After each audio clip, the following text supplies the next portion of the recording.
The offseason saga with Russell Westbrook and the Los Angeles Lakers in trying to find a trade was a never-ending journey, never-ending cycle. All of the big things, all the big questions were, why won't the Lakers give up both picks, right? They won't give up the 27, they won't give up the 29 first, this, that, and the other. You want to move off of Westbrook. These other teams want these picks, stuff like that. But the Lakers just didn't seem to think any deal was worth both first-round picks, except for Kyrie Irving.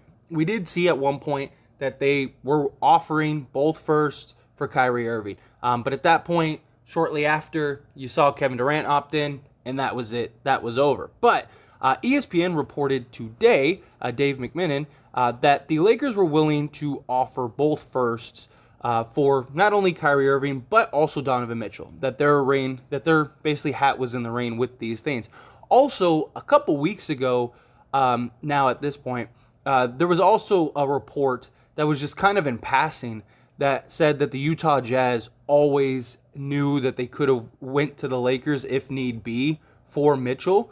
And I never talked about it because it was just a really short, little in passing moment in an article I was reading.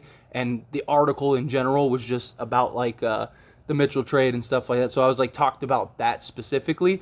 But it's just funny that looking back, seeing this ESPN report and then thinking of that report, and it's okay, so the Lakers were in that. And the whole point of the article from a couple weeks ago was that Utah had offers. Obviously the Knicks, they ended up trading him to the Cavs. So very likely the Lakers were never in the possibility of getting Donovan Mitchell, but it was that the Utah Jazz knew, look, if all else fails, the Lakers will give up both firsts for Donovan Mitchell. And now we see this, and now, Dave McMenamin and ESPN report that, hey, look, the Lakers were willing to give up both firsts. And that's the whole thing, right? The Lakers, Rob Pelinka had a lot of talks yesterday and talked about trades. And he said, look, I only get one shot at this because of the assets we have. And we don't want to just make a trade just to make a trade. We don't want to make a deal just to make a deal, and it doesn't make us that much better. And that doesn't necessarily mean that the Lakers, it has to be a Kyrie Irving or it has to be a Donovan Mitchell or something like that. Obviously, they're willing to give up both firsts for those guys because they're complete game changers on a team like the Lakers. But he's willing to give up the picks as long as the deal makes sense and it makes them better. If two separate deals were to be done, one for each pick, he would probably do that. Like the Jazz deal. If Utah would have caved on one first, I do think Rob Pelinka would have traded a first. I think he would have been more than happy to trade at least a first. He just didn't want to give up both firsts, and then they still wanted both firsts, but then it was okay, well, we want Vanderbilt. And it's no, we're not giving up Vanderbilt. And they were never able to find that medium. They were never able to find that common ground. And that was ultimately the issue. Saw the same thing with the Suns. We got those reports from Tony the other day, just kind of relaying that, the Jazz, basically, they wanted to keep Vanderbilt. Everyone wanted Vanderbilt, but they wanted picks. Basically, just their asking was too much, and ultimately, look what happened. Bogdanovich, their best trade chip, ends up going for a bag of peanuts. So I'm glad that Rob Pelinka didn't pull the trigger on that trade. If we could have gotten Kyrie this offseason, that would have been great. Who knows what happens next offseason. Donovan Mitchell, I don't think ever was going to happen. I just think it was just it does make sense that Utah always kind of maybe had on the whiteboard Lakers, Donovan Mitchell question mark or something like that, because what happens if the Knicks pull out? What happens if the Cavs pull out and you want to move this guy? No matter what, you can at least get 2 first-round picks. That could be potentially lottery picks. So that makes sense to me, but as long as the Knicks and other teams were involved, the Lakers would have been the very last option, but the Lakers would have done a deal for that because it's a complete game changer. Now, when you're talking the Pacers deal or the Jazz deal or the Knicks deal or anything like that, it doesn't, how much better does it make us? Let's say we're a 7th or 6th seed right now. Let's say the Pacers deal, which is arguably the best deal. It takes us from a 6-7 seed to a 5-6 seed, like, it's not going to make us that much better. Like, we're not going to be a locked-in contender more than we probably would be now, you know? And this doesn't solve our biggest needs, which is we need wing defense. We need a big body that can guard the Kawhi Leonards, the Paul Georges, the Kevin Durants of the world, stuff like that. You know, of course, yes, we could use shooting, but we need to be able to stop people. And yeah, Miles Turner is great at blocking shots, but if we can't stop anybody out on the perimeter, he's never going to have an opportunity to block shots. So he can become completely null and void. Plus his injury history, plus he's a flight risk after this season. It's just there's too much risk involved to give up both firsts. And it's not even worth it. Like, these players aren't worth both firsts. It's just not. And, you know, as much as people like to say, oh, well, you know, Russell Westbrook is a negative contract. There's a reason teams want Russell Westbrook. They're not taking on Russell Westbrook out of the kindness of their heart just to get the picks. They don't, like, yes, they believe the picks are going to be good, but that's not what it's about. All of the teams that want Russell Westbrook, they want him because it benefits them in some way, right? Utah, it would have cleared cap space, and it would have cleared roster spots, which they needed. You know, the Pacers, it moves off of Buddy Hield's contract, which is a negative contract. Worse than Russ's because it's a multi-year contract. So you're moving off of Buddy Hield's contract. You're getting something of value for Miles Turner when he could just walk and leave. You know, your help, there's benefits there that need to be in equation, that need to be taken into account. The Knicks, they want to clear roster spots, clear salary space, long-term salary, and they want to free up space for their young guys.